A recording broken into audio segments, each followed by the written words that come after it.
porque ella es mexicana. Ayer en la parroquia, precisamente, hablábamos de comenzar el Adviento y repartieron un folleto, que es este que tengo aquí, que curiosamente es Constructores de la Paz. Wow. Y dije yo, pues esto es providencial, porque precisamente empieza el Adviento y tenemos la suerte de contar con Gloria, que nos va a hablar de este tema. Como he dicho, ella es mexicana y desde muy joven ha trabajado por un mundo más justo y más humano. Esa vocación la llevó a formarse en la Universidad Jaume I, donde obtuvo su doctorado en estudios de paz, conflictos y desarrollo. No se oye bien, ¿eh? A ver, me la pongo así más cerca. A ver, ya. Estos datos los he sacado de internet, o sea que a lo mejor igual me he equivocado en alguna cosa. Yo te digo que sí a todo, tú. Ella se ha formado en la Universidad Jaume I, donde obtuvo su doctorado de estudios de paz, conflictos y desarrollo, con una tesis doctoral que se llamó La praxis de la educación para la paz desde la paz holística. Y desde entonces no ha dejado de investigar, acompañar a comunidades y formar a personas que, como ella, creen en la paz, que la paz empieza en lo cotidiano. Su trabajo se mueve entre México y España y pasa temporadas allí y alguna temporada aquí. Y bueno, por eso hemos coordinado que pudiera estar aquí ya hoy. Aquí en la UGI imparte la asignatura de Educación para la Paz en el Máster de la Paz y Conflictos, donde combina teoría y experiencia real de una manera muy cercana y muy humana. Y en México colabora con proyectos comunitarios, círculos de diálogo, redes de paz, que trabajan en escuelas y barrios, que buscan vivir de otra manera, más segura, más dialogante, más acompañada. Gloria es creadora e impulsora de Un Mundo Teñido de Paz, que es un proyecto que ha inspirado a muchas personas dentro y fuera de su país. Su mirada de la paz es profunda, pero a la vez muy clara. La paz no es solo que no haya conflictos, sino un compromiso colectivo, una forma de estar en el mundo con respeto, escucha y cuidado. Quienes la conocen coinciden que su forma de enseñar y de acompañar transmite calma, esperanza y sobre todo posibilidad de cambiar las cosas desde lo pequeño, desde lo cotidiano, desde lo que está en nuestras manos. Hoy tenemos la oportunidad de escucharla y de aprender de su experiencia con la conferencia Prácticas y Espacios de Paz en la Comunidad. Gloria, gracias por acompañarnos. Al Jesús, muchísimas gracias, gracias. Y bueno, póntelo, si decides en mano o como quieras, tienes que ponerlo. Pues si no este. ¿Quieres este? ¿Y aquí se escucha bien en este también? Ay, qué divertido. Cuando me pone el micrófono me siento cantante y digo, ay, voy a cantar. Pero no soy cantante. Bueno, pues muchas gracias por venir y gracias por la paciencia. Me va a regañar Ima y también Victoria porque me dice que como que me pierdo en Castellón, pero pasa. ¿Ahí ya se escucha mejor? ¿Ahí? Ahí. Ah, mira, qué bien, muchas gracias. Bueno, pues agradezco su tiempo de estar aquí y bueno, justo además lo de Un Mundo Teñido de Paz, que es un proyecto que inicié también con el Dr. Said y que también Ima ha llevado a Burkina Faso, pues nos ha llevado a tener esta idea de que la paz sí se construye, así es que lo de Adviento está bastante bien. O sea, está bien tener el deseo de buena voluntad de paz, pero la paz sí es algo que se practica, se hace y se ejerce. Entonces, vamos a ver un poco cómo podemos practicarla, desde dónde podemos practicarla y que ser trabajadores o constructores de paz significa ser profundamente humanos y no perfectos, ¿no? Y entonces vamos a hablar justo de las paces imperfectas. Y eso requiere un cambio de mirada. Y por eso pongo esta imagen. Bueno, mi formación inicial es maestra de primaria, por eso sale muy seguido. Fui maestra de primaria por muchos años, 15 años, entonces me sale mucho la maestra de primaria que llevo por dentro. Y entonces por eso pongo esa imagen. ¿Cuántas caras o rostros ven ahí? ¿Cuántas caras logran ver? Ven un árbol, pero también hay unas caras ahí escondidas. 6, 7, 6... ¿Quién da más? 9, 8. Bueno, pues ahí las tenemos un poco encerradas. Tenemos una primera que es como una señora que está aquí. Luego tenemos una que no está encerrada. 2, 3, 4, 5, 6, 7, 8, 9, 10, 11 al menos. Paz va a tener mucho que ver con ampliar nuestra mirada. Es no verlo primero y desde ahí interpretar, sino abrirla, o sea, abrir nuestra perspectiva y eso requiere también abrir nuestro corazón. requiere abrir lo que estamos viendo. Hay veces que con lo primero que vemos ya hicimos una evaluación o un juicio y actuamos. A eso se le llama una reacción. La invitación que hacemos desde el área de paz es: detente un poco, conecta y amplía la mirada. Desde comunicación no violenta se dice que hay que entrar con una observación y no con una evaluación. Si entramos con una evaluación, vamos a poner un montón de etiquetas y puede que eso nos detenga. Si tú entras con una observación, es como con curiosidad, ¿no? ¿Qué está pasando ahí? ¿Qué hay ahí? Antes de dar un juicio, es importante dar una observación del hecho, es decir, algo que nos describa qué está pasando. Y eso nos ayuda a ir a la acción, porque la evaluación a veces nos hace ir a los juicios y entonces ahí es donde nos detenemos. Por eso es importante ver cómo ampliamos la mirada, pero también ampliamos el corazón. Hay un amigo que trabaja comunicación no violenta, que es sacerdote, y tiene un libro que se llama Jesús como maestro de la no violencia. Y entonces él dice que puede que no creamos, si quieren, pero que sería interesante tomar la filosofía que tenía Jesús cuando él hablaba de la misericordia. La misericordia es desde el corazón cómo vemos la humanidad. Y a la primera humanidad que hay que ver con misericordia, ¿cuál creen que es? A uno. Porque hay veces que el primero que se pone juicios, pues es uno, ¿no? Y entonces es la conexión con el corazón. Estar en misericordia justo es esa conexión con el corazón, con la humanidad. Entonces, estudios de paz sí tiene que ver con el corazón, sí tiene que ver con la mirada y sí tiene que ver con acciones, sí tiene que ver con algo que hacemos. ¿Y qué es lo que hacemos? La investigación que yo hice, ya tiene mucho tiempo, pero bueno, lo que yo hablaba es que no solamente hay una paz social y política, sino también hay una paz interna, una paz individual, y me decían que yo no la podía investigar porque no era ni religiosa ni psicóloga, y era maestra de primaria, que por qué quería hablar de la paz interna. Y yo decía que porque todos tocamos la paz del otro, ¿no? Y que pues, había que hablar de ella. Y yo no sabía que por mucho tiempo la paz interna ha estado en los lugares de lo privado. Por eso no hay tantas políticas públicas para la parte de la paz interna o incluso ahora del autocuidado, porque pensamos que le toca a la persona por sí misma o por sí sola hacerse cargo. Y el gran cambio de paradigma es empezar a decir que como sociedad necesitamos empezar a hacer políticas públicas para cuidar nuestro autocuidado. Si no hay una legislación, si no hay unas leyes que nos acompañen, pues muchas personas que trabajan desde las 7, 8 de las mañanas hasta 7, 8 de la noche, pues si no hay leyes que lo acompañen, pues por más deseos de buena voluntad que tenga de paz interna, ¿como a qué horas? ¿No? Entonces es empezar a hablar que lo que parece privado también es público. Y eso es muy interesante, porque entonces vamos a empezar a dialogar con la paz interna y con la paz social y política. Porque sí, los que hacen política, los que hacen también acciones sociales, también tenemos que trabajar nuestra propia paz. Porque algo que va a decir también la ética del cuidado es: quien te ama es quien te cuida, y a quien tú amas lo cuidas. ¿Y qué es el amor para ti y el amor propio? Que tanto te cuidas, ¿no? Y vamos a romper el paradigma del sacrificio. ¡Ay, qué fuerte! Vamos a entender que se hablaban de sistemas de cuidado, porque hay veces que si nosotros creemos que es a través de yo no cubrir mis necesidades, queda descompensado, pero es entender que es cuidándome como yo te puedo cuidar a ti y cómo podemos cuidarnos entre todos.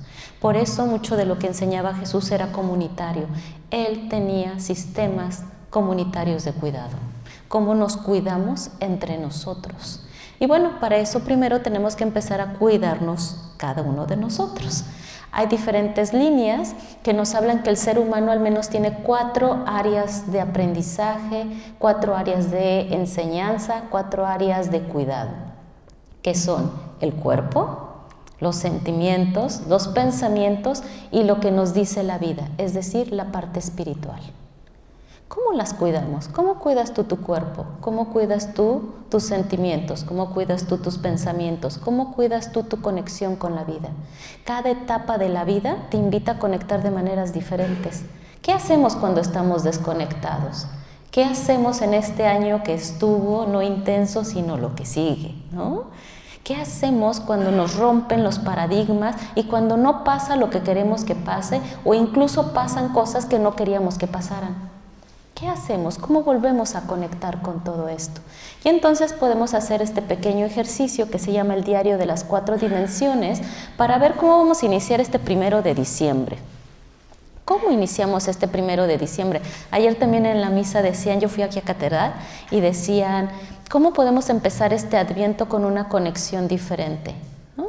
Porque perdón no significa olvido, significa recordar de maneras diferentes. Es decir, es como transitamos para empezar a ver eso que nos pasó de una manera en la que nosotros podemos cambiarlo y transformarlo.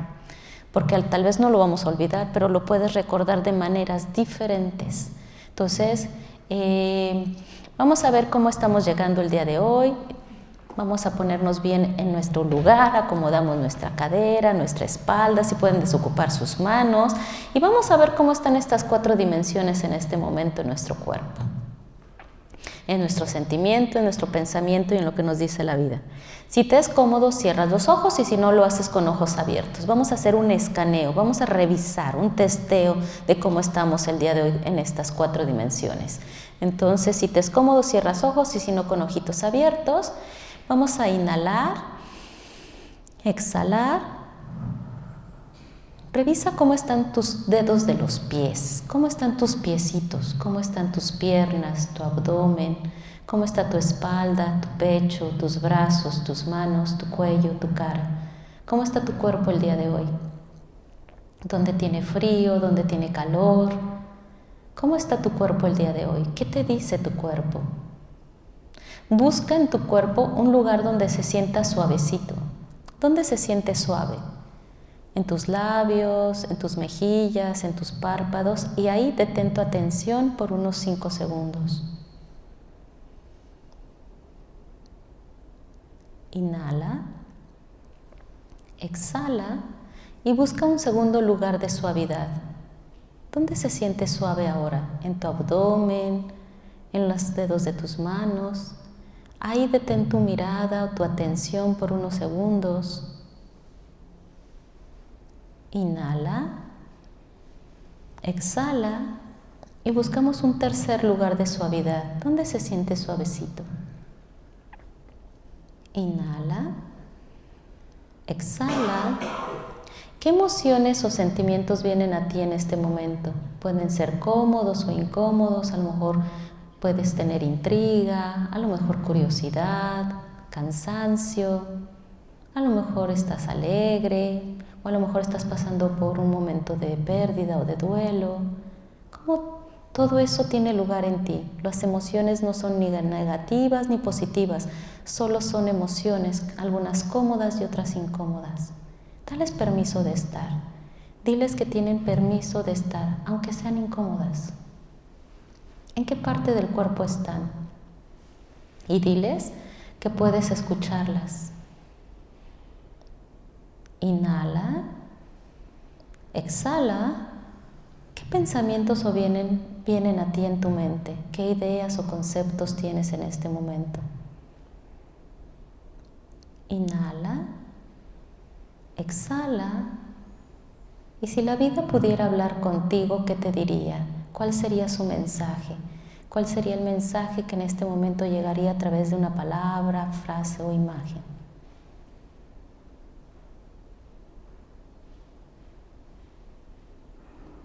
Inhala, exhala, inhala y exhala con la letra A.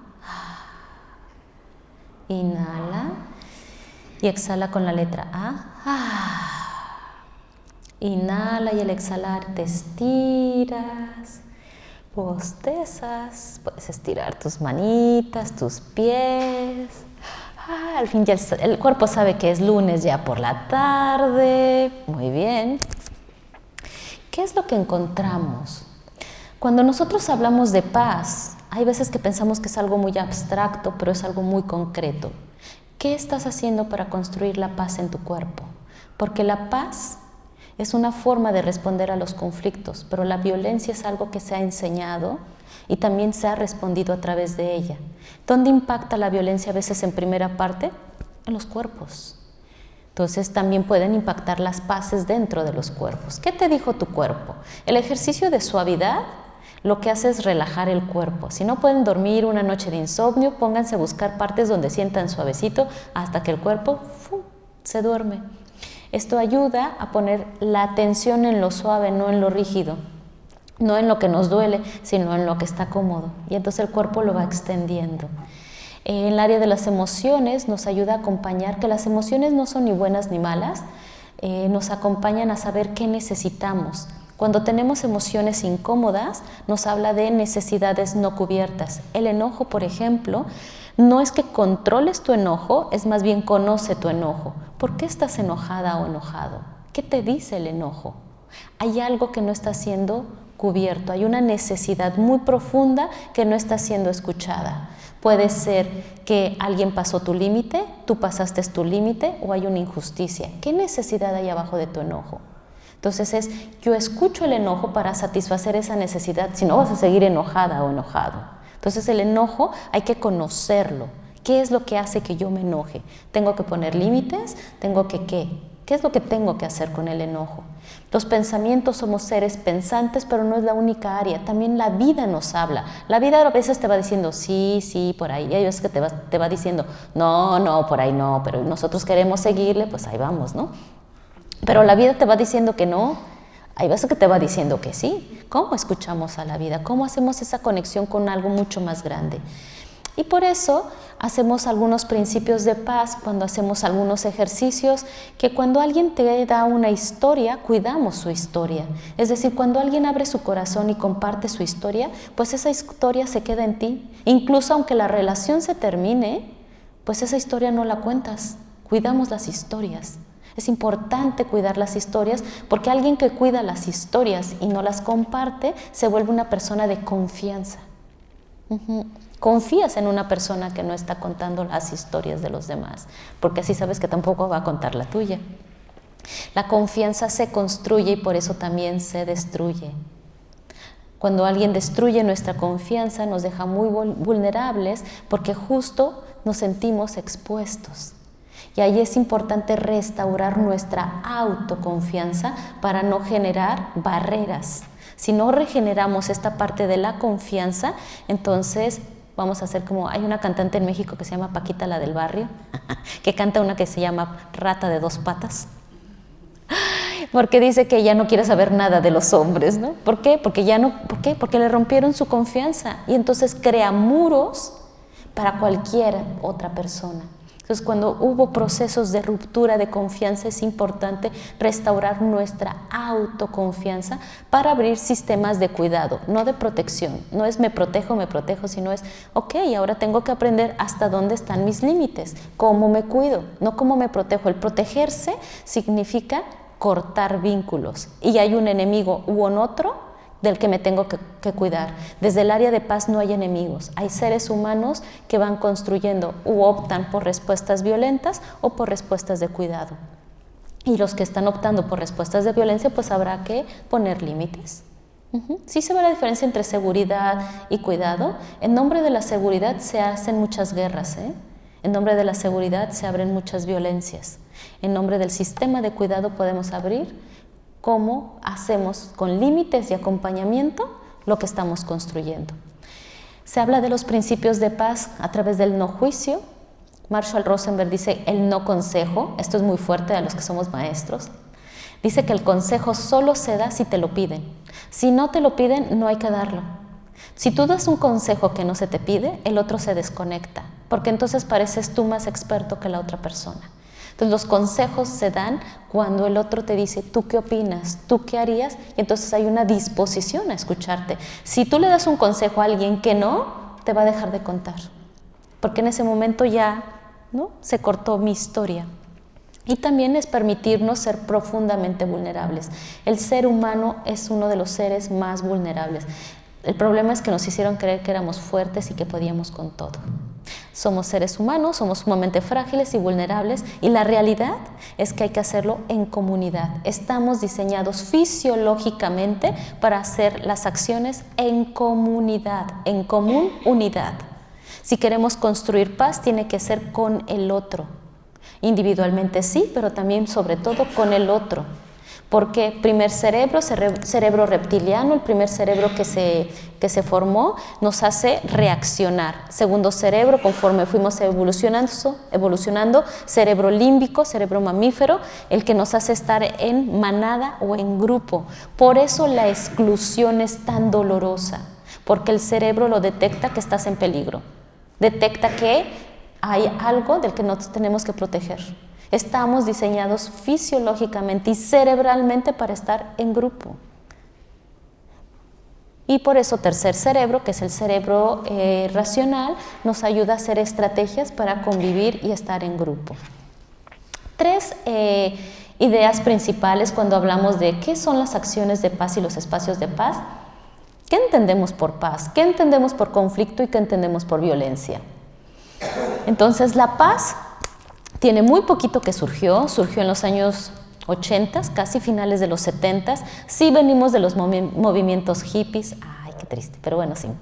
Viene desde el cuestionamiento de por qué nos estamos matando, por qué hay tantas guerras. Cuando empiezan estos cuestionamientos, la paz empieza a surgir como objeto de estudio. Durante muchos años se estudió la guerra, por eso hay muchos másters y estudios de violencia. Y los estudios de paz empiezan hasta después, hasta finales de los años 70, donde se dice, la paz es un objeto de estudio por sí mismo. Y desde ahí tenemos la mirada de los violentólogos y la mirada de los pacíficos. Entonces, la mirada desde los estudios de paz nos dice, la violencia existe, la violencia puede ser directa, que es la que ven nuestros ojos, puede ser una violencia estructural, que son las que las estructuras repiten, o las violencias culturales, que son las que por cultura se han repetido. Pero el origen es mucho más profundo y tenemos que ver cuáles son las necesidades o conflictos que están abajo de esas violencias. Por lo tanto, las violencias no se eliminan, las violencias hay que ver que es una respuesta a necesidades que están abajo para que desde el área de paz podamos empezar a ver qué necesidades no están siendo escuchadas para poder transformarlas y hacerlas desde el área de paz. Vicent Martínez Guzmán, que es el creador de la Cátedra UNESCO de aquí de Castellón de la Plana, por la que estamos aquí muchos, dice que la paz hay que hacerla y que hay varias paces. Hay muchas paces, no hay una sola, hay muchas paces. Y esas paces son en un proceso. Vamos a construir paces con diferentes acciones y espacios. Y eso va a generar una cultura de paz. Federico Mayor Zaragoza, español, en los años 80, decide estudiar al ser humano para ver si es violento por sí mismo. Él dice, a ver, yo voy a estar en la Cátedra UNESCO como director, él era también docente, y él quería saber si había una parte del ser humano que hacía que fuera violento, pues como para arreglarlo, ¿no? Y entonces trajo a diferentes especialistas y surgió el Manifiesto de Sevilla, porque los invitó a Sevilla para que hicieran ese estudio. Y en ese estudio la conclusión fue que el ser humano por sí mismo no es violento. La violencia se enseña y se aprende. ¡Guau! Por lo tanto, hay una responsabilidad de cómo actuamos. Tú sabes si respondes un conflicto con violencia o un conflicto con paz. Los conflictos por sí mismos son inherentes a las relaciones humanas. Un conflicto no necesita responderse a través de la violencia. Algunos lo han respondido desde ahí, pero no es la única forma de responderlo. Es decir, podemos contestarlos desde otras formas. Por eso ahora se están desnaturalizando muchas violencias que estaban naturalizadas, ¿no? ¿Hasta ahí vamos bien? ¿Sí? Es un cambio de paradigma, es empezar a verlo desde otros lugares. Incluso el conflicto es una oportunidad de crecimiento. Pero si no tenemos herramientas para el conflicto, ¿qué vamos a hacer cuando tengamos un conflicto? No, pues lo evado, no, pues que lo haga el otro, o no, pues mejor que lo resuelva alguien más. porque a veces nos han faltado herramientas para los conflictos. Por eso es tan importante dentro del área de paz tener herramientas para transformar conflictos, que pueden ser diálogos, que pueden ser negociaciones, mediaciones, círculos de paz, construcción comunitaria. En la familia, ¿cómo resolvemos los conflictos? ¿Cómo hablamos de lo incómodo? ¿Hablamos de lo incómodo o no lo hablamos? ¿O hasta que está en crisis hablamos del conflicto? Si nosotros empezamos a hablar del conflicto, vamos a empezar a tener herramientas para poder transformarlo. Si no, lo vamos a seguir ahí hasta que esté en crisis, es cuando hablamos sobre el conflicto. Por eso es tan importante entender que el conflicto no es negativo, es positivo, es parte de las relaciones humanas y que es importante tener herramientas para poder transformarlo. ¿Dudas hasta aquí? ¿No? ¿Vamos bien? Ya sé que es muy tarde para todo esto, por eso, miren, bueno, les hablaba de la paz imperfecta, que Paco Muñoz nos dice que es un proceso, es decir, no es algo acabado, sino es algo que se va construyendo. Hay muchísimas definiciones de paz, entre ellas la paz negativa, que es cuando creemos que es solamente cuando no hay guerra, la paz positiva, que tiene que ver con justicia social. Yo utilizo en mi tesis lo que es la paz holística, que tiene que ver con la paz contigo, con los demás y con la naturaleza, y con una paz social y política, justo para empezar a hablar de espacios y prácticas de paz. La paz sí se construye, tiene que tener actividades, tiene que tener acciones y se hace junto con alguien más. Y además no es algo acabado, sino es algo que cultivamos y acompañamos. La pregunta de todos, ¿cómo? ¿Cómo lo hacemos? Bueno, este es un modelo que utiliza Paco Cascón, que dice, para hacer la construcción de paz hay que tener herramientas para los conflictos. Por eso hay que proveer de herramientas cuando tengamos un conflicto, y eso es la prevención.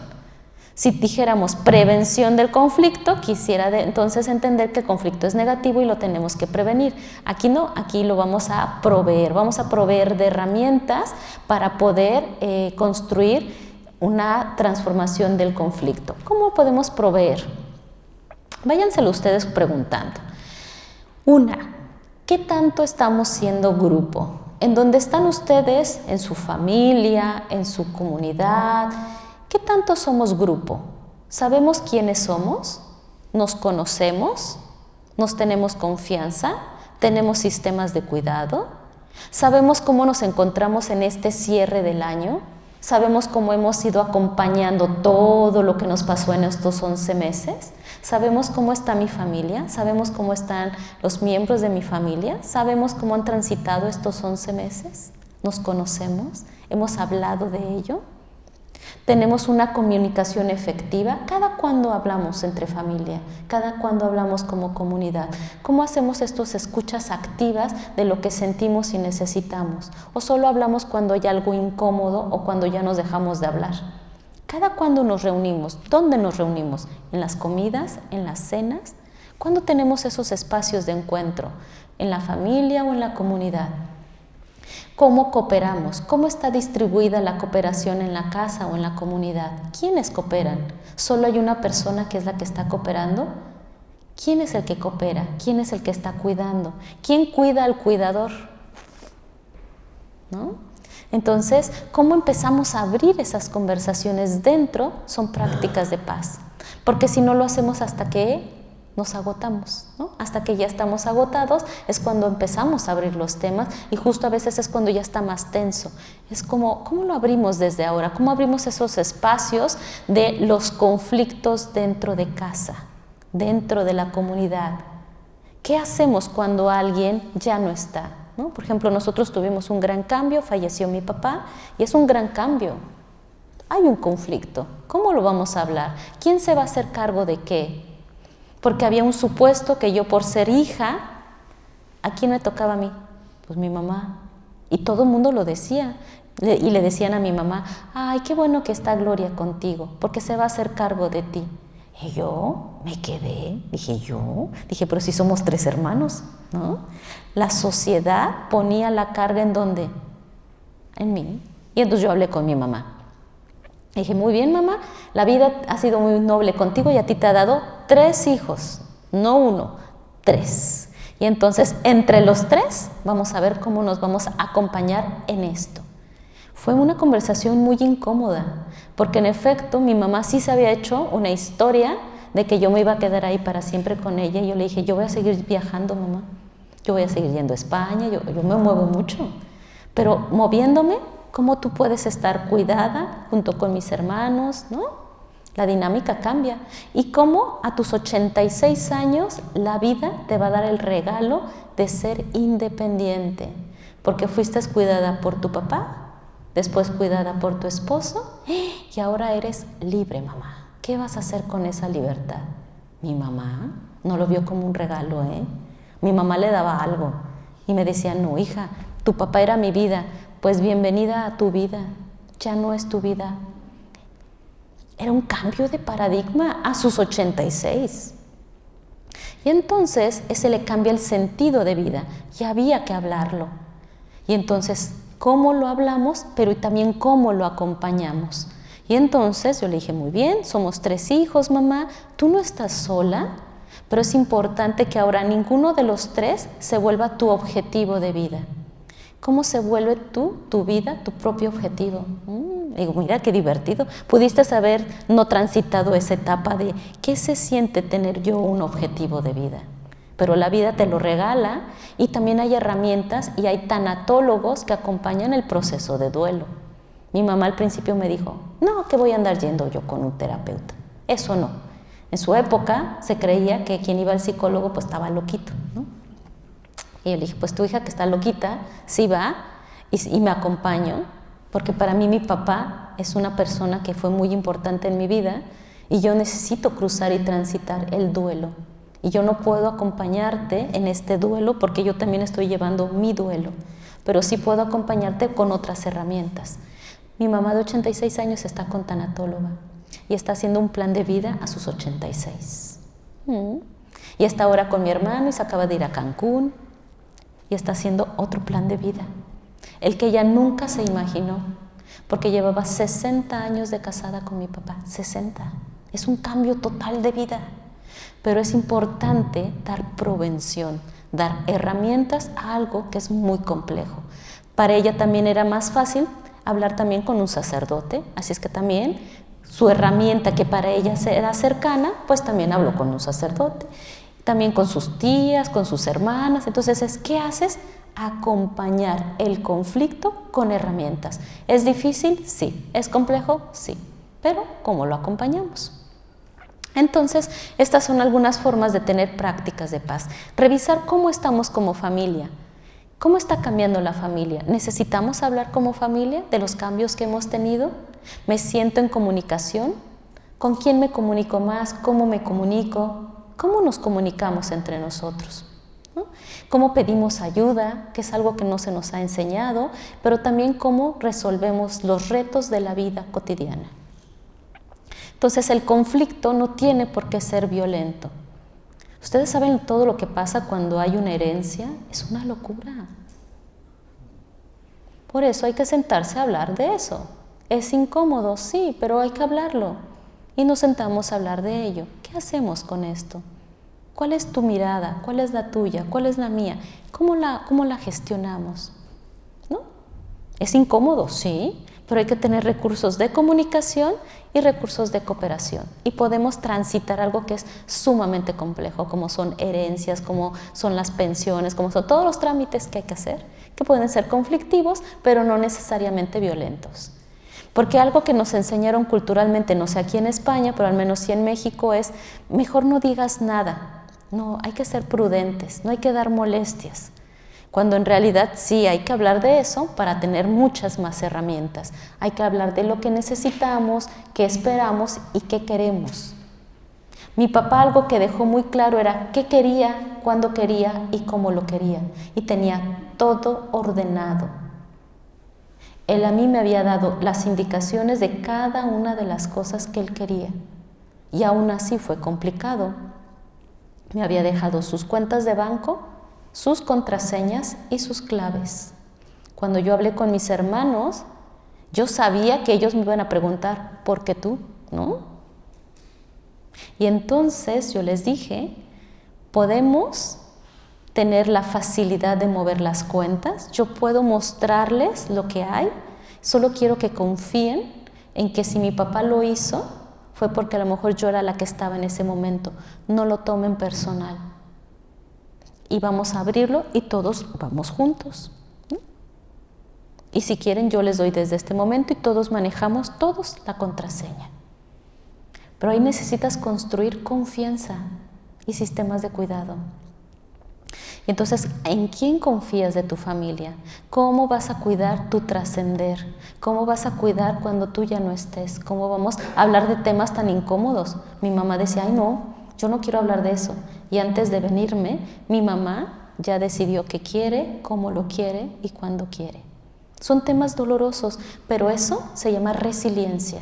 La resiliencia es la capacidad de tener herramientas para momentos muy difíciles.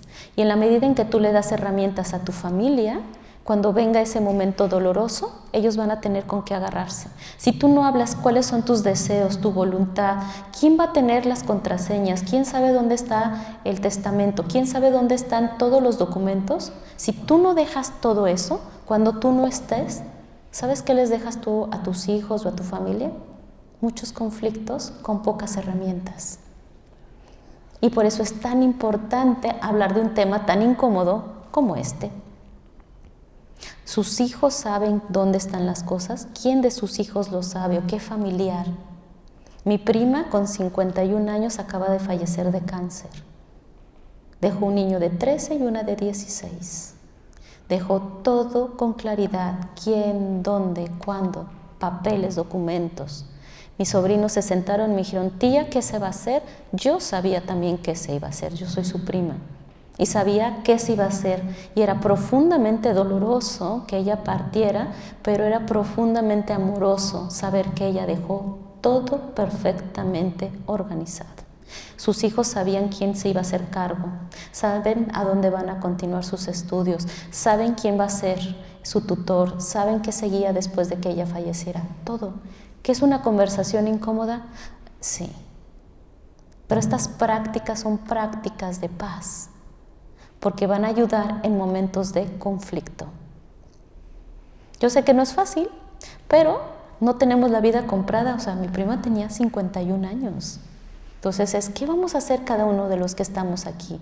Ya sabemos qué queremos, ya sabemos qué vamos a dejar, cómo lo vamos a dejar, ¿no? El COVID fue una gran lección de ni nos avisó. Entonces, antes de, la paz puede ser incómoda, sí, porque nos va a hacer ir a lugares poco o muy vulnerables, ¿no? Pero si tenemos herramientas, cuando llegue el conflicto, no va a dejar de ser doloroso, pero lo vas a transitar muy amorosamente y suavemente. Vas a acompañar a quienes dejas de una manera mucho más suave, porque si no se vuelve un caos. Y ahí es cuando las familias de repente, ¡pum!, colapsan, ¿no? Entonces, ¿qué dejas? ¿A quién? Que sea bien claro para todos, eso ayuda en los conflictos, que es vida y muerte. Todos nacemos, todos morimos, ¿cómo queremos trascender? Pero también cómo queremos vivir. ¿Cómo quieres vivir este mes? ¿Cómo quieres vivir el siguiente año? ¿Qué herramientas quieres para los conflictos que tenemos? Y entonces empezamos a ver que el conflicto es una crisis, es algo humano que nos requiere herramientas. Y si tenemos herramientas, podemos transformar los conflictos. Miren, aquí tienen el mismo conflicto y contestaron de maneras diferentes. Tenemos dos burritos que tienen sus alimentos en los extremos, pero ellos están amarrados. Y hay muchas respuestas a este conflicto. Aquí se muestran dos al menos. Respuesta A y respuesta B. ¿Cómo contestaron los de la parte B? ¿Qué es lo que hicieron? Tenían que comer, pero ¿qué hicieron en la respuesta B? ¿Qué ven que hicieron?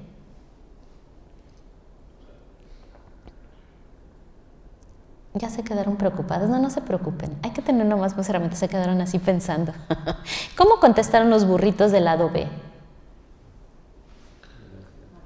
Golpeándose, pegándose. De hecho, uno eliminó al otro. Se comió lo de un lado y se comió al otro, ¿no? Es con violencia. Y hay veces que esta es la que culturalmente nos enseñan, ¿no? Gana sobre cualquier otra cosa. Lo que no han enseñado es la consecuencia de ganar. ¿A quién va a ir arrastrando toda su vida? Al que mató, ¿no? La romantización de la violencia es esto. No te enseñan a veces las consecuencias. O sea, sí ganó, pero va a traer todo el tiempo el cuerpo del otro, ¿no? Y la letra A, ¿qué es lo que hace? Dialoga, ¿no? Cooperación. Hubo tensión en un principio, sí, se tensaron, se enojaron y después dialogaron, comieron de un lado y después del otro. Y entonces pueden acercarse. Empezar el diálogo no significa que no va a ser tenso. Hay veces que sí va a estar un poco tenso. Por eso hay que empezar a construir cómo vamos a dialogar, desde dónde vamos a dialogar. Entonces, el conflicto no es algo ajeno, sino es cómo podemos encontrarnos para dialogar. Y cuando tengamos un conflicto es importante saber quiénes están involucrados, cuál es el contexto, cuál es el conflicto y cuál es el desarrollo del conflicto. Aquí tenemos al menos una forma de analizar los conflictos, quiénes están en el conflicto, su contexto, de qué es el conflicto y su desarrollo. Y como yo les decía que a mí me sale la maestra de primaria, pues es a través de un cuento. Entonces yo les cuento un cuento y ustedes me van a decir después el análisis de este conflicto, ¿de acuerdo? Van a decirme personajes, contexto, desarrollo y cuál es el conflicto. Dice, érase una vez un monstruo que vivía tranquilamente en la ladera oeste de una montaña. En la ladera este de la montaña vivía otro monstruo. Los monstruos se hablaban a veces a través de un agujero de la montaña, pero nunca se habían visto. Una tarde, el primer monstruo dijo por el agujero, ¿has visto qué bonito? El día se marcha. ¿Que el día se marcha?, respondió el segundo monstruo. Querrás decir que la noche llega, ceporro. Sopenco, no me llames ceporro que me enfado. Saltó el primer monstruo y se quedó tan disgustado que casi no pudo dormir. El otro monstruo estaba también muy irritado y durmió muy mal. A la mañana siguiente, el primer monstruo se sentía fatal después de la mala noche que había pasado. Se acercó al agujero y gritó, «¡Despierta, melón, que se acaba la noche!». «No seas estúpido, cerebro de mosquito», contestó el segundo. «Eso es que viene el día», y agarró una piedra y la tiró por encima de la montaña. «Tienes muy mala puntería, palurdo», gritó el primer monstruo cuando la piedra cayó sin darle. Buscó otra piedra más grande y la lanzó. También esta piedra falló. «No tienes nada que hacer, patán, peludo, narizotas», aulló el segundo monstruo y arrojó un pedrusco que desmochó la cima de la montaña. «Eres un puñuelo de viento rancio y pringoso», gritó el primer monstruo, lanzando una roca que desprendió otro pedazo de montaña. «Y tú eres un alcornoque viejo y renegrido», replicó el segundo monstruo, y esta vez, por variar, le dio una patada a una piedra enorme. A medida que avanzaba el día, las piedras iban siendo cada vez más grandes y los insultos cada vez más largos. Los dos monstruos seguían ilesos.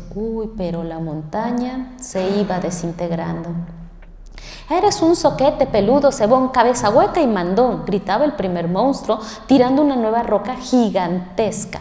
«Y tú eres un flan, temblón, modorro, apestoso y cobardica», chillaba el segundo monstruo, arrojando otra roca todavía más grande. Esa roca terminó por destruir lo que quedaba de la montaña y los dos monstruos se vieron por primera vez.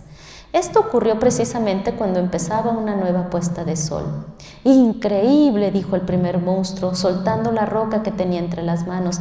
«Ahí llega la noche, tenías razón». «Asombroso», resopló el segundo monstruo, dejando caer su pedrusco. «Tienes razón, es que el día se va».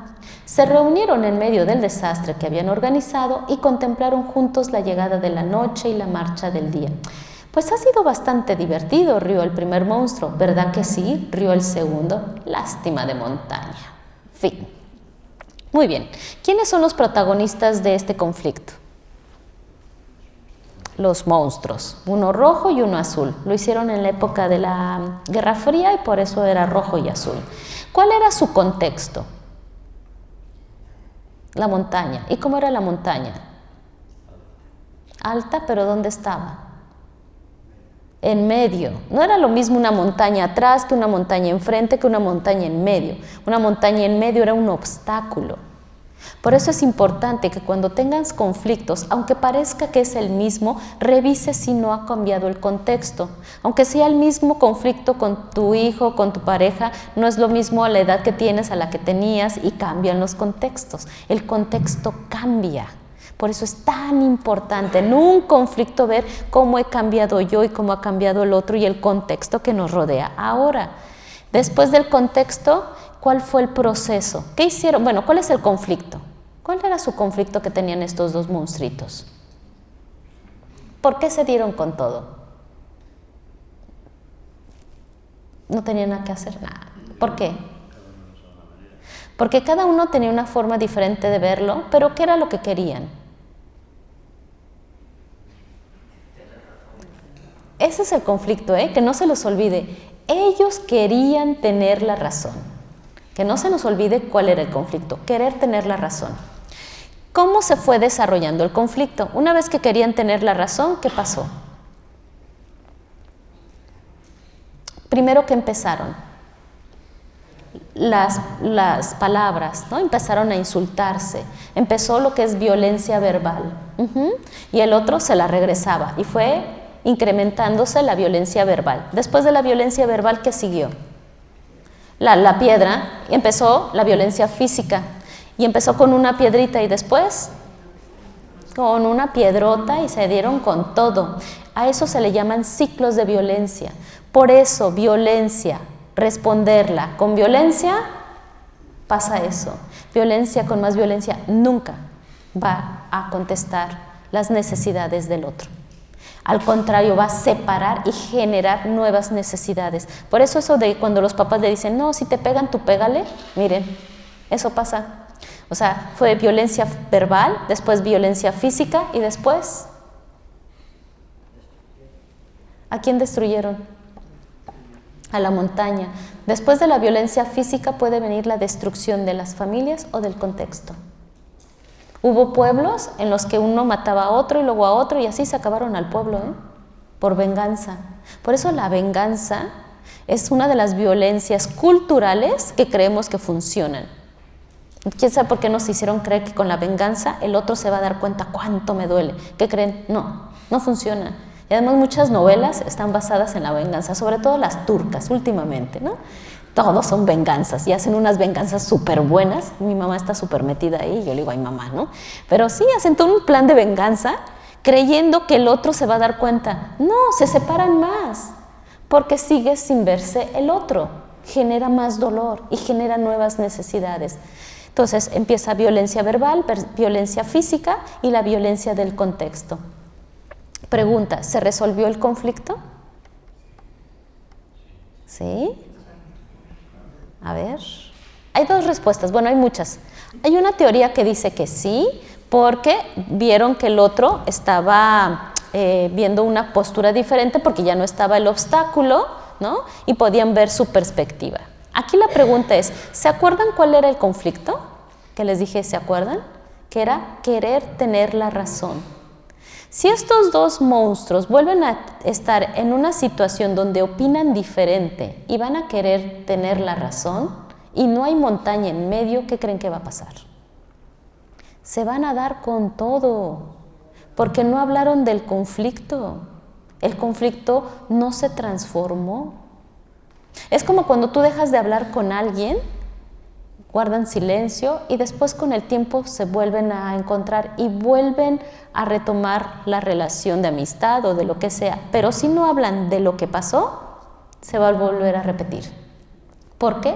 Porque hay una necesidad no escuchada, en este caso de comunicación y de claridad. ¿Por qué quieres tener la razón o hay que tener la razón? O no se habló ni siquiera del conflicto. Muchas veces, ya pasó. No, hay que hablarlo, eso es incómodo. Eso es lo que es incómodo de la paz.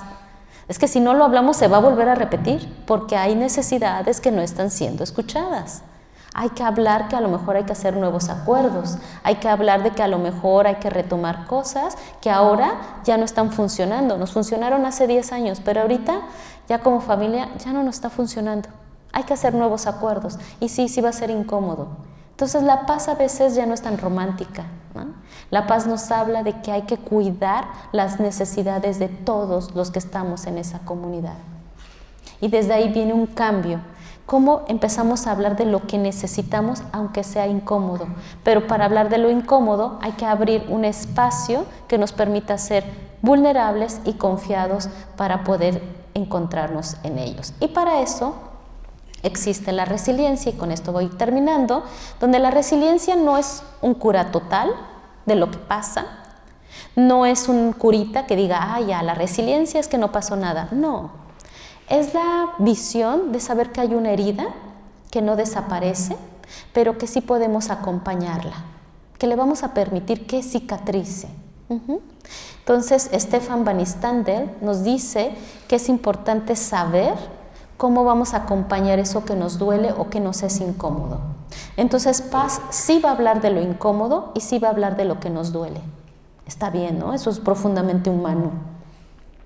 Y para eso necesitamos saber qué sí somos, qué sí tenemos, qué sí podemos y en qué sí estoy. Y entonces, Edith Henderson de la Universidad de Washington nos dice que es importante saber qué ya tienes, qué ya son y qué ya pueden. Entonces, como familia, ¿qué ya tenemos? Reconozcan lo que ya tienen. ¿Qué sí tenemos? ¿Qué es lo que ya somos como familia? ¿Qué es lo que ya podemos hacer como familia para después abordar lo que no? Entonces, primero empezamos con lo que sí tenemos para después hablar de lo que nos hace falta. Pero primero nos fortalecemos, ya sea como comunidad, como familia, como pareja, como jefes y equipo. ¿Qué sí ya tenemos? ¿Qué sí ya somos? ¿Qué sí ya podemos hacer? Entonces ahorita vamos a hacer un ejercicio súper chiquito y vamos a hacer algo que se llama el directorio de la resiliencia. Te voy a pedir que pienses en qué sí ya tienes. ¿Quién sí tienes de persona que le puedes hablar en una emergencia? Piensa en una persona que le puedes hablar en cualquier emergencia. Cuando ya la tienes, alzas tu manita. Piensa en una persona que le puedes hablar cuando tienes una emergencia. Cuando ya la tengan, hacen así. ¿Ya la tienen? Alzan su manita, muy bien, listos. Bueno, a esa persona hay que cuidarla. Y si pueden, el día de hoy le mandan un mensaje de WhatsApp o le hacen una llamada de gratitud. A esa persona hay que cuidar el vínculo, no nada más cuando haya emergencias. Y darle un mensaje de gratitud por saber que contamos con ella. Esos son sistemas de cuidado y también son prácticas de paz. ¿Sí? ¿Listos para la siguiente persona? Alcen la mano si tienen la persona que ustedes le dan permiso de que les diga cuando ustedes están pasando un límite. Es esa persona que ustedes les permiten que si tú vas y le dices algo y él te dice o ella te dice, oye, no, eso no lo hagas, tú dices, bueno, está bien, si me lo dice esa persona, sí me estoy pasando. ¿Tienen esa persona? Ustedes la escogen, ¿eh? Es una persona en la vida que tú vas y le cuentas algo y si esa persona te dice, oye, no, tú le vas a hacer caso. Alcen la mano quien sí la tiene. Si no la tienes, es importante que la escojas, porque si no es la vida la que te lo va a estar diciendo. Es alguien que tú le das tu confianza y cada vez que le cuentas algo y si ella te dice, no, oye, yo creo que no, esa es una persona importante y a ella también hay que agradecerle, porque es alguien que nos ayuda a conocer nuestros límites. O que nos ayuda a ver nuestros puntos ciegos. Tenemos puntos ciegos, nosotros pues hacemos lo mejor que podemos con lo que tenemos y hay veces que no vemos que pues a veces sí la regamos o también nos estamos pasando y esa persona nos ayuda a ver nuestros puntos ciegos, pero nosotros la escogemos porque sabemos que si nos dices porque sí ya algo pasó ahí, ¿no? A esa persona también hay que, si pueden en este mes de diciembre, tener una charla con ella para hacer revisión del año, va a estar bastante bien, ¿no? Ahí pónganle en su agenda un día, es una persona que es importante agendar una reunión con ella y decirle que es una persona de confianza para ti. La gratitud fortalece vínculos. ¿Listos para la tercera? ¿Ustedes ya tienen a alguien que los inspira? ¿Quién es tu persona que te inspira en este momento de tu vida? ¿Quién es tu referente? ¿Quién es ese referente? Puede ser un autor, puede ser alguien. ¿Quién es esa persona que te inspira? Por ejemplo, a mí me inspira John Paul Lederach, que es un constructor de paz. Nosotros decimos que es nuestro rockstar de la paz. Me inspira mucho, es una persona que me inspira. ¿Quién es tu persona que te inspira? Para que a esa persona, justo, ¿cómo la vas a seguir? ¿No? ¿Qué sabes de ella? ¿Cómo la vas a saber más de esa persona o de ese personaje? Yo conozco muchos que, por ejemplo, Jesús, ¿no? Es su inspiración. ¿Quién es tu inspiración? ¿Quién te inspira? ¿Quién es tu referente? No para que seas igual, pero ¿quién te inspira? Y si ya no te inspira el que te inspiraba, ¿quién te inspiraría ahora? Porque a lo mejor cambió tu sentido de vida y está bien. ¿Quién te inspira ahora? Y eso nos ayuda a tener herramientas de resiliencia. Y la última es pensar en esa persona que es tu escucha. ¿Quién es tu persona de escucha? ¿Quién es esa persona que tú le dices, oye, ¿tienes un ratito libre? ¿Quién es quien te escucha? ¿Cuál es tu persona de escucha? Si esta persona es la misma que las dos anteriores, es importante ampliar tu red de personas para que no quede cortito tu círculo, sino empieces a tener más personas. Si es la misma persona, está bien, pero sería importante tener una más, donde a lo mejor tú también ofrezcas escucha. Aquí la invitación es, si tienes a alguien de escucha, ¿qué tanto tú también le das escucha a esa persona? ¿No? También ofrecerle, ¿te gustaría que yo te escuchara? Como un poco de reciprocidad. Y también darle gratitud a esa persona. Entonces, al menos con este diario de resiliencia, nos vamos con personas que sí tenemos y que nos ayuda en momentos de alerta o en momentos de crisis. Con sus hijos o con niños pequeños o con adolescentes, es importante que ellos sepan a quién acudir en una situación de emergencia. Que sepan quiénes van a ser sus contactos de emergencia. Que sepan qué hacer en una situación de emergencia. O también quienes, por ejemplo, cuando eran que son mis sobrinos, quiénes iban a ser sus tutores. Cómo iba a ser el traspaso de cuando su mamá no va a estar. Es duro hablar de eso, pero en el momento en que ocurre ellos ya saben cuál es el proceso. No se asustan, no están en la nada, saben que hubo un proceso de acompañamiento. ¿Tus hijos o tus sobrinos saben quiénes serían si no están sus papás? Son temas incómodos, pero ya los hemos hablado en familia. ¿Sabemos quién se haría cargo de los niños, de la familia? Es importante hablarlo, es muy incómodo. Nadie quiere hablar de la muerte, pero es importante hablarlo, porque entonces cuando lo abramos yo ya sé qué ya tengo, qué ya somos, con quién cuento. Y tenemos más herramientas para cuando pasen en el momento más lejano que tengan que pasar, pero ya lo tenemos, ¿sí? Y entonces aquí sería importante para ir cerrando con esta última pregunta. ¿Qué ya eres? ¿Qué ya eres tú en este momento? Y entonces ahí es donde me gustaría que pensaran qué ya son, qué habilidad o don tú ya tienes. ¿Qué te reconoces de ti? ¿En qué eres buena en este momento de tu vida? ¿No? ¿Qué es eso que haces súper bien? ¿Cuáles son esas 10 habilidades? A ver, si hicieron una lista de 10 habilidades, ¿cuáles son tus 10 habilidades en este momento tuyo de la vida? ¿Y por qué es importante esto? Porque con esto tú puedes ponerlos al servicio de la vida. Si tú sabes en qué eres buena o bueno, lo puedes poner al servicio. ¿En qué eres bueno o buena? A ver, piensen en una. Cuando ya lo tengan una, me alzan su manita. ¿En qué eres bueno o buena? ¿Cuál es esa habilidad que ahorita en esta vida, en este momento puedes hacer? A lo mejor eres muy buena escuchando, a lo mejor eres muy bueno acompañando. ¿Qué? ¿Cuál es tu habilidad? Cuando la tengan, alzan su manita. Ya tenemos 1, 2, 3, 4, 5, 6, 7, muy bien. Me va a salir la maestra de primaria, ahí les quedan 9 más para que las encuentren, ¿no? Que en este mes de diciembre sepan 10 cosas en las que son buenos. En la medida en que tú sabes 10 cosas en que eres bueno, las pones al servicio.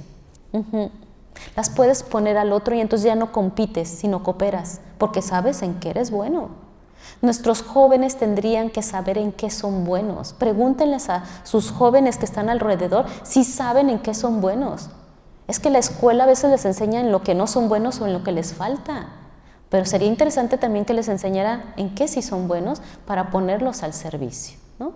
Y entonces, para ya cerrar, porque ya vi que ya me pasé, justo estas prácticas de paz tienen que ver con lo humano, con las relaciones, con los vínculos, con lo difícil que a veces pueden ser situaciones como crisis, como conflictos, como pérdidas, como duelos. Tener herramientas para atravesar esto, esas son prácticas de paz. No es que no pase nada, más bien es que pasa todo y pasa mucho. ¿Qué hacemos cuando nos pasa todo y nos pasa mucho? ¿Cuántas herramientas tenemos para esto todo que nos pasa como humanidad? Entre más herramientas tengamos para lo que nos pasa y que pasa mucho, mejores vamos a estar cuidados y acompañados. Así es que muchísimas gracias.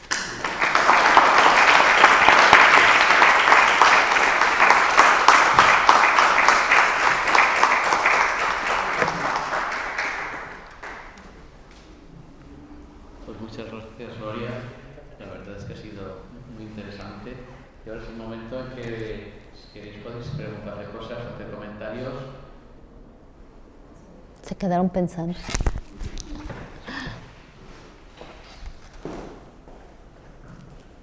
Gracias, Gloria. Muchas gracias, que me ha entusiasmado que hubiera estado yo acompañada de mis hijas, de mi familia, de todos.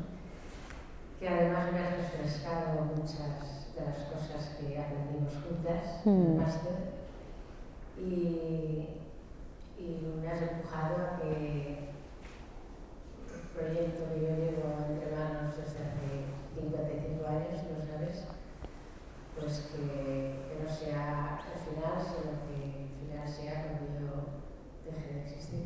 Es la cooperación. Muchas gracias, Ima. Es que entre sus habilidades está la cooperación, en efecto, Ima. Tú la pones al servicio ahí. ¿Alguien más?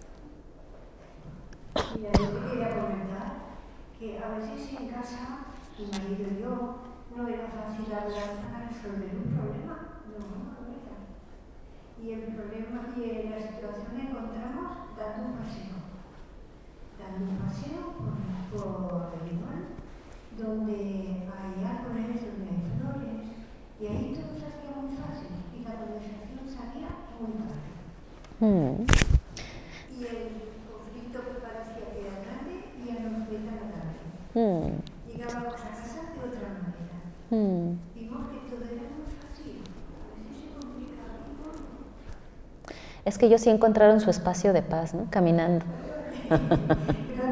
Muchas gracias a ti.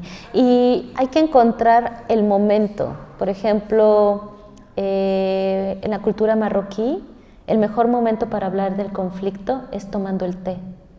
Es cuando se abre el momento del diálogo, ¿no? Entonces hay que saber cuándo hablar. Hasta incluso hay quienes lo hablan durante la comida. Hay quienes no hablan de esto en la comida, hay quienes lo hablan cuando están paseando. Entonces no es una fórmula acabada, sino es cuando nosotros encontramos el momento en que el otro y yo puedo abrir el corazón, ¿no? Entonces en cada uno va a ser diferente, cada uno va a ser qué momento yo puedo hablar con el otro. Pero el primero que tiene que ser profundamente honesto y vulnerable soy yo, ¿no? La persona que va a iniciar la conversación, ¿cómo puedo iniciarla para que el otro también pueda abrir su corazón y hacerlo? Sí. A mí me interesaría tu punto de vista sobre, no sé si es. Ahí va Jesús, rápidamente. Sí, me gustaría saber tu punto de vista sobre el mundo actual, ¿no? De la situación tan conflictual que hablamos de conflicto de guerra, que al final es un tema personal, los conflictos que hay ahora mismo en el mundo, es que la gente, pues no sé si son los egos de los gobernantes o de Galacia, pero no hace sentido. Pero bueno, como está el mundo, es una cosa que me preocupa y me gustaría saber el punto de vista vuestro. Esa es la conferencia 2, no es cierto. Es que vengo de México, tú sabes, ¿no? Justo algo que hablaba con Vicent, y Vicent no quería que yo hiciera mi tesis de paz interna. Vicent me decía que no, justo por eso. Me decía, Gloria, el riesgo de abrir una tesis de paz interna es creer que mientras trabajas tu paz ya al otro no importa. Y entonces justo algo que habla la paz holística, y gracias por la pregunta, es no es suficiente con tu paz interna. Sí hay que hacer acciones sociales y políticas. Sí tiene que ver con una economía, con un sistema económico que se basa en una estructura del armamentismo y que genera ciclos de violencia. Entonces sí tiene que ver con tu paz interna, pero también con una paz social y política que requiere acciones y movimientos sociales. Y que en la medida que los que estamos en también organizaciones trabajemos con lo nuestro y con lo otro, vamos a poder acompañarlo. Pero sí es un entretejido de todo ello, ¿no? Sobre todo en lugares donde los conflictos se están contestando con violencias intensificadas. Como en el caso, por ejemplo, de México. México, no crean que es porque le gustó la violencia y dijo, ay, ahora todos vamos a ser violentos. No. México tiene la fortuna y el reto de ser frontera con Estados Unidos. Es que ustedes no saben lo que es tener de vecinos a Estados Unidos. Tener de frontera a Estados Unidos es justo muchos de los impactos de violencia que tenemos en México, porque es uno de los principales consumidores.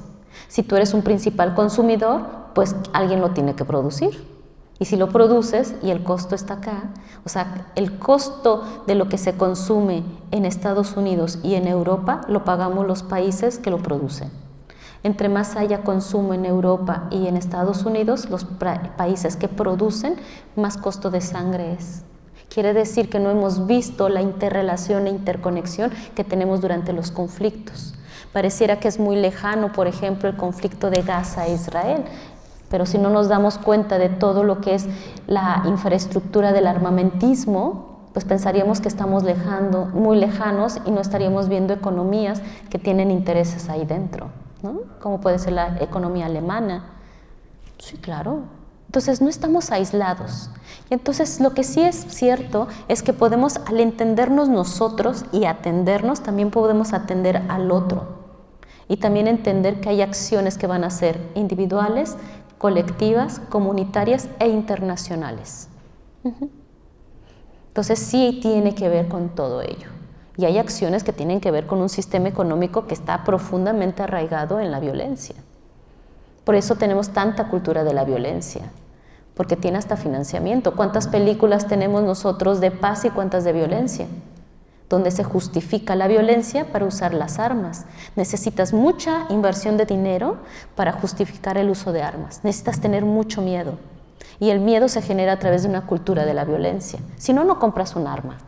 Y tienes que justificar que se armen los países, que tienes que generar miedo, que es una de las principales armas de la cultura de violencia, para convencernos de, sí, hay que armarnos, hay que tener sistemas de seguridad. No, un arma está diseñada para matar. O matas o te matan. Pero nos han convencido que para estar seguros tenemos que tener armas. Por eso la cultura de la paz nos habla de cómo empezar a abrir sistemas de cuidado y no de seguridad, donde cubrimos necesidades, donde los sistemas de armamentismo tendremos que empezar a generar otros tipos de economías, y entonces empiezan a hablar ahora de economías de paz. Por eso te decía, esa es otra conferencia, pero bueno, porque tendríamos que empezar a hablar de otras formas sociales de empezar a construirnos, y se llaman entre ellas economías de paz, y empezar a generar lo que se llaman estructuras de oxigenación para empezar a transformar las violencias. Es decir, hay estructuras profundamente violentas, pero no las vas a tumbar ni a quitar, pero cómo si vas a ir abriendo pequeños espacios dentro de estas estructuras para que se vaya oxigenando y se vaya transformando internamente. Y esos son los aspectos sociales y políticos. Así es que gracias por la pregunta. ¿Sí va? ¿Alguien más? Es complejo, y con esto cierro. Yo me dedico al área de educación para la paz, pero también me dedico al área de construcción de paz. En la parte de educación para la paz hago esto, una parte de revisión de conceptos, una parte de el trabajo de teorías, un parte de prácticas en lo individual y en lo colectivo, pero en la parte de la construcción de paz está interesante. Algo que nos decía John Poke-Lederach es importante no caer en el miedo, ¿no? Y tener metodologías sociales para no caer en la desesperanza y unirnos más, es decir, que un colectivo con otro colectivo con otro colectivo nos empecemos a sumar para no solo ser redes, sino empezar a crear plataformas de paz. Entonces ese va a ser el siguiente movimiento, empezar a generar plataformas. Sí, allá.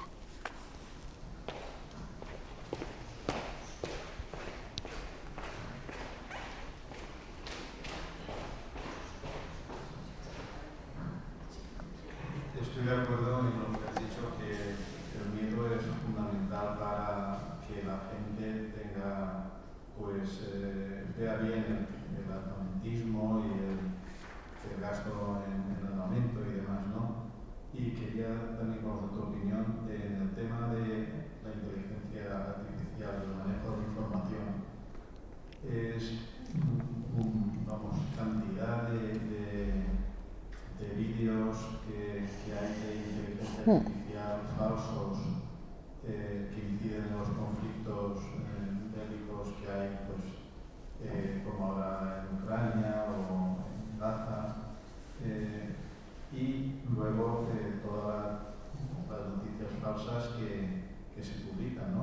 Entonces, yo veo que eso es una espiral que está en un crecimiento enorme, que lo hacen tan bien, digamos, es una falsificación tan no realista que es a veces difícil saber si una persona que en una cierta materia puede tener una cierta culturilla, ya es difícil distinguirlo. El común de la gente, vamos, se va a creer todo lo que les digan, que son muchas falsedades y pueden incrementar mucho el miedo, ¿no?